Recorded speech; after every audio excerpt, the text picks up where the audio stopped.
Héroes, villanos e incluso locos son algunos de los adjetivos con los cuales se califican los porteros. Con los años ha evolucionado considerablemente su rol y su forma de juego en el deporte más popular del mundo.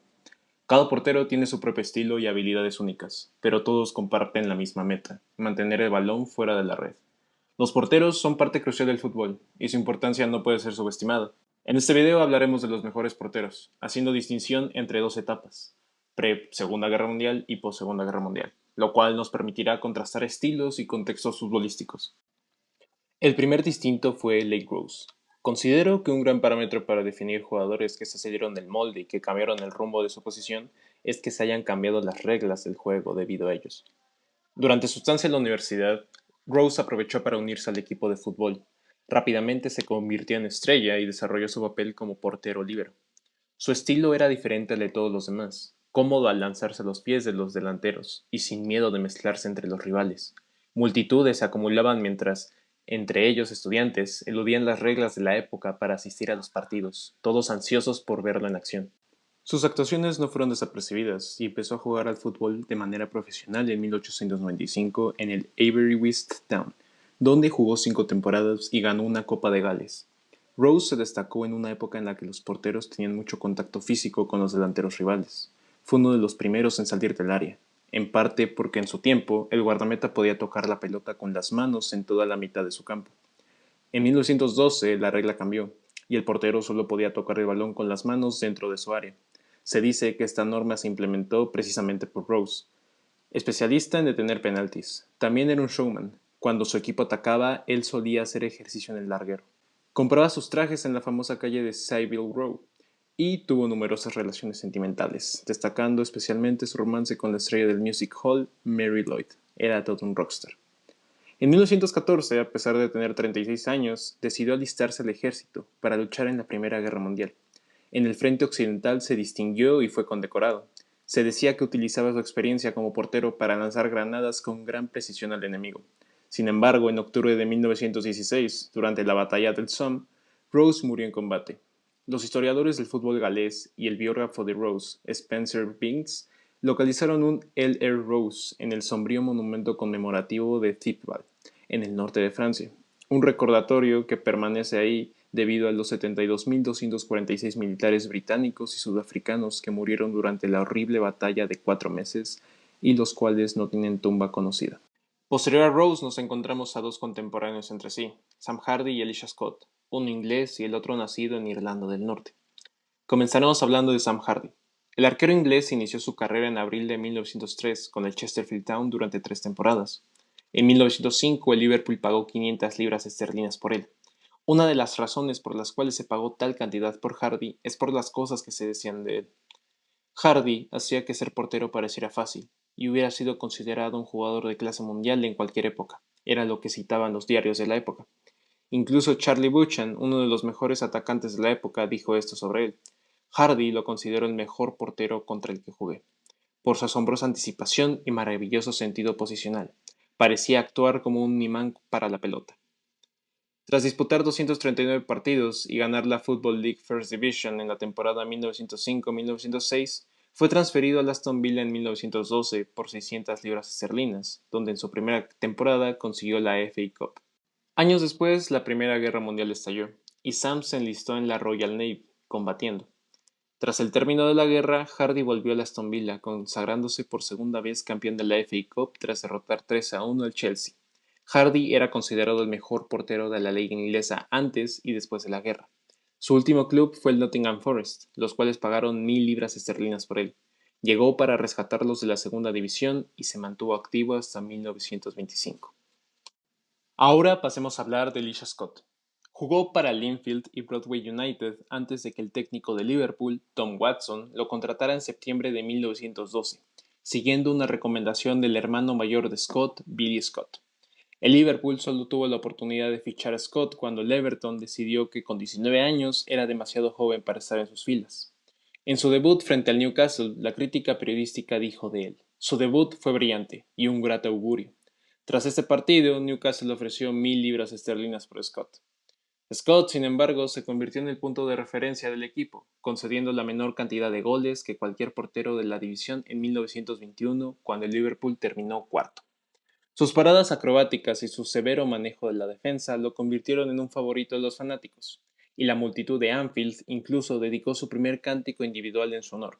Gritos de Leash, Leash, Leash sonaban incesantemente, aumentando con cada salvada espectacular. En 1931 el Daily Mail decía: atrapa pelotas que otros golpearían. Pone el balón por encima del larguero para sacar un córner, cuando otros despejarían espectacularmente.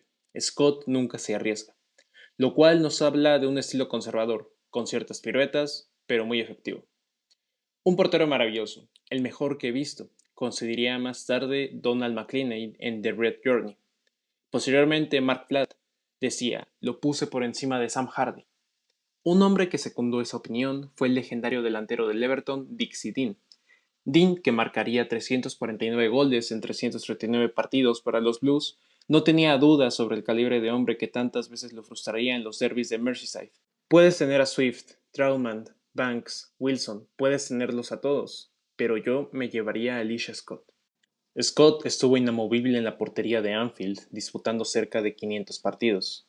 En 1934 regresó a su tierra natal, Belfast, disputando sus últimas 2 temporadas como futbolista. Mientras ambos británicos brillaban, a unos kilómetros de las islas, surgía la figura de Ricardo Zamora. El nacido en Barcelona, aunque algunos rumores recitan que nació en Castellón, comenzó su aventura futbolística a los 14 años en la Universidad de Barcelona. Un par de años más tarde, en 1916, y finalizando el Campeonato de Cataluña, José María Tallada, dirigente del Español, solicitó a los directivos del club que le dieran a Zamora para reforzar a su equipo, el cual tenía que hacer una gira por Madrid, por lo cual terminó firmando por el Español. Pasando a la temporada 16-17, fue una temporada debut un tanto tempestuosa, ya que fueron subcampeones del Campeonato de Cataluña, pese a ser el portero menos goleado. Años después, en 1920, Zamora debutaba en el campo internacional, coincidiendo con el primer partido de la selección española en toda la historia. Este partido se dio en los Juegos Olímpicos de Amberes, el 28 de agosto de 1920. El debut fue ante Dinamarca, donde España venció 1-0.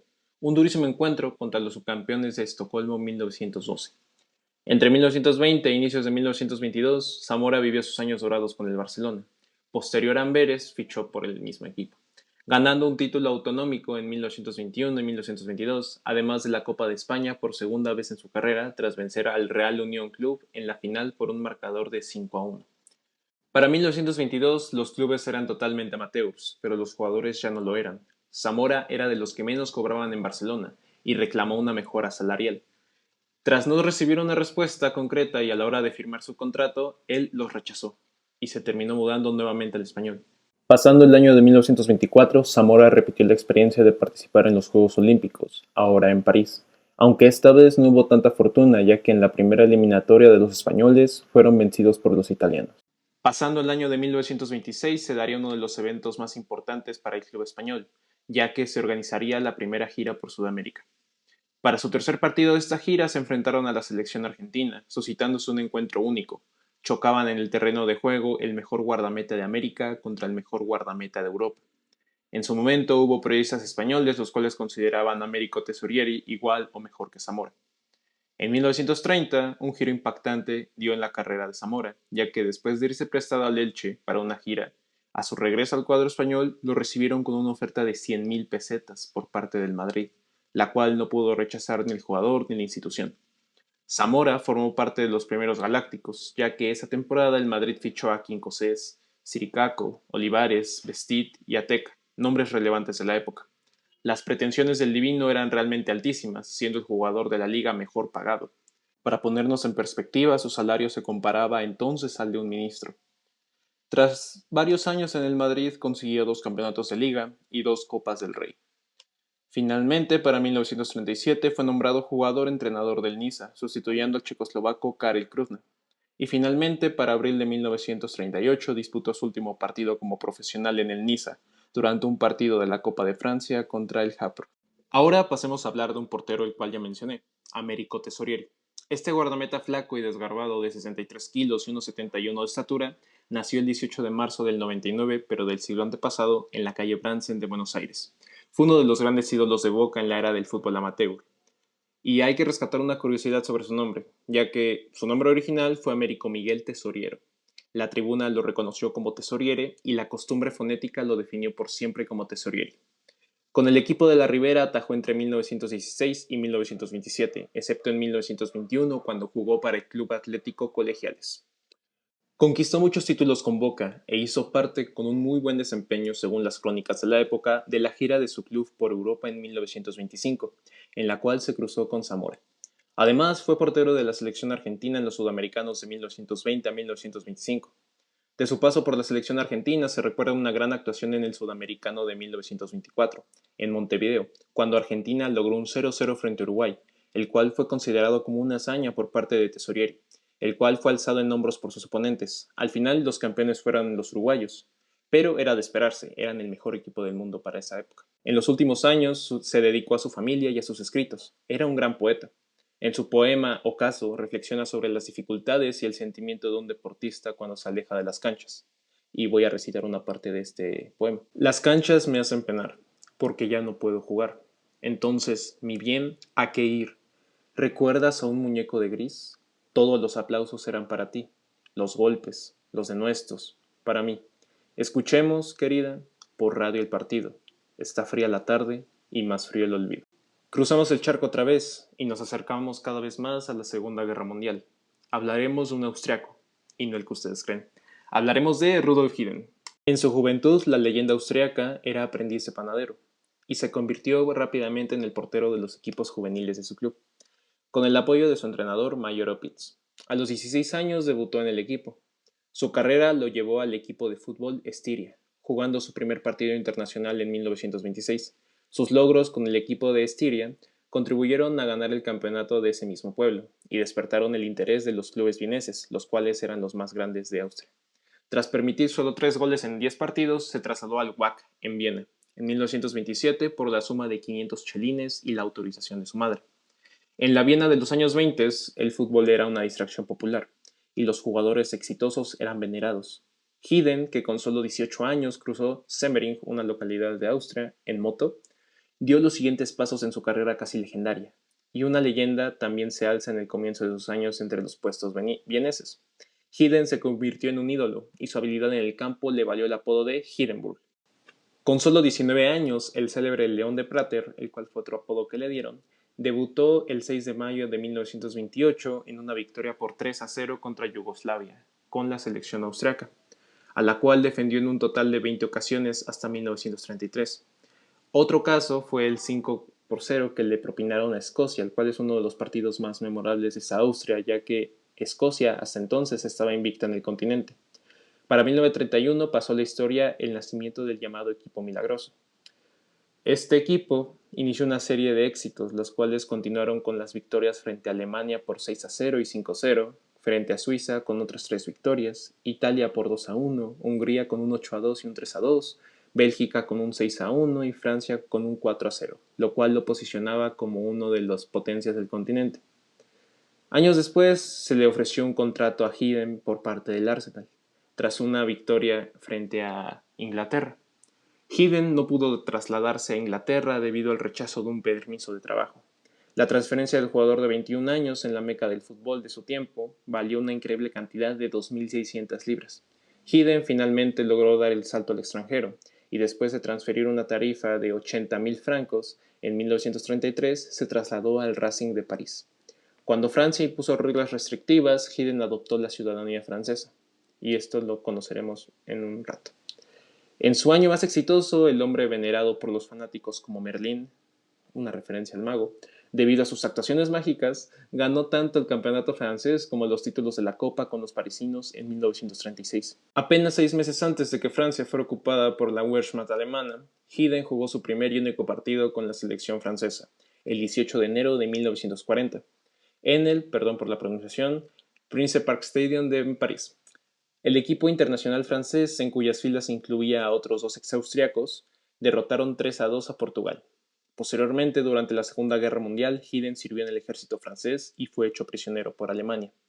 Después de la Segunda Guerra Mundial, el diario italiano Gazzetta dello Sport lo nombró el mejor portero de Europa en 1938. Posteriormente hizo labor como entrenador en París, Turquía y varios clubes hasta 1964. Y así terminó su travesía en este mundo del fútbol. Ahora, para finalizar esta travesía por los porteros de la preguerra, hablaremos de František Planica, el cual comenzó su carrera jugando en las calles de la República Checa. El pequeño y ágil František se consolidó como delantero entre los jugadores, pero un día el líder de su equipo, Zdeněk Kabil, le ordenó permanecer en la puerta. A pesar de su pequeña estatura, inició su carrera profesional en el SK Bubenik y luego se unió al Slavia, el club más grande de República Checa. Al comienzo de su carrera eslava compartió el puesto de portero con su colega más experimentado, Staplik, que también era entrenador de la entonces recién creada selección nacional. Pero 3 años fueron suficientes. Planica se convirtió en el mejor portero de la liga y empujó a Staplik al puesto de suplente en la selección nacional. A pesar de sus numerosas lesiones, su dedicación al fútbol era inquebrantable. En aquella época los futbolistas no jugaban profesionalmente, y Planica, además de entrenar y jugar, iba a trabajar. Se formó como tornero, pero pudo ahorrar de su salario para pagar los estudios en la Academia de Negocios y conseguir un trabajo como empleado en una institución de pensiones. Posteriormente, en el segundo mundial en Italia, Planica dirigió al legendario equipo de República Checa. Corría el año de 1934 y todo el mundo los consideraba un equipo más. Fueron descartados por periodistas nacionales y extranjeros, e incluso los propios jugadores no tenían grandes esperanzas. Algunos ni siquiera trajeron maleta y fueron solo con un cepillo de dientes y una pijama. El subestimado equipo se encontraba en Italia sin médico e incluso sin entrenador. Ambos puestos los ocupaba el periodista Karel Petru. Planica se mantuvo en la portería como una barrera a prueba de balas. Sus compañeros de equipo destruyeron poco a poco a Rumania y Suiza. Y en semifinales, Oldrich Nesli, que luchaba desesperadamente, atacó a los alemanes con un sensacional hat-trick. Las actuaciones de la selección checoslovaca preocuparon incluso al propio Duce, que hizo que llevaran al árbitro al palco antes del inicio de la final frente a Italia. El árbitro sueco Ivan Eklund, tras escuchar las instrucciones de Mussolini, perdonó a los italianos faltas bastante graves. Su silbato permaneció mudo incluso cuando Antonín Puk quedó tendido en el terreno de juego tras recibir una patada en la cabeza. Karel Petru, el entrenador médico, desesperado, lo arrastró hasta la banca y para tranquilizarlo le puso un banco de amoníaco en la nariz. Posteriormente el jugador, lloroso por el golpe, entró como un cohete al terreno de juego, tomó el balón y lo metió a ciegas en la red en el minuto 70. Los italianos posteriormente, con un gol del argentino Orsi al 81 y un gol de Angelo Schiavio al 95, terminaron la remontada, y el sueco Eklund terminó rápidamente el juego. Aunque el equipo de Planica se llevó la plata, el mundo entero los consideró ganadores. Multitudes de fanáticos acompañaron el tren desde la frontera hasta la estación de Wilson para celebrarlos, y fueron celebrados aparte por una multitud de cientos de miles en la plaza Wenceslao. Pero el capitán no pudo alegrarse durante mucho tiempo. Las vacaciones que tuvo que elegir por el Mundial ya habían terminado, y tenía trabajo esperándolo al día siguiente. El jefe de la oficina lo regañó por acumulación de archivos atrasados en su escritorio. ¡Qué ironía! František estuvo presente un total de 73 partidos con su selección. El último de ellos fue el partido de cuartos de final frente a Brasil en el Mundial del 38. Al igual que hace 4 años en Italia, los checoslovacos fueron objeto de un juego excesivamente duro y crudo. El artillero, Nesli, tuvo que ser sacado del campo con una pierna rota, y Planica recibió una patada en la mano al comienzo de la segunda parte, lo cual le provocó una fractura. Se retiró a los 34 años por miedo a sufrir una lesión que amenazara su capacidad de trabajar y mantener a su familia. A lo largo de su carrera, Planica fue reconocido por su habilidad en el campo y su dedicación al juego limpio, siendo galardonado con el título de Caballero del Deporte Mundial por la UNESCO en 1985. Las estadísticas cuidadosamente registradas que Planica anotó después de su desafortunado partido frente a Brasil fueron de 1.643 partidos, en los que encajó 1.267 goles, promediando la increíble cifra de 0.77 goles por partido. Todo un crack. Y así terminamos con esta primera parte de los mejores porteros de la historia. Comenten si les gustaría ver una segunda parte con los porteros de la posguerra. Y dejen cualquier recomendación o video que les gustaría que hiciera. Así que hasta aquí hemos llegado. Un saludo, colegas, y bye.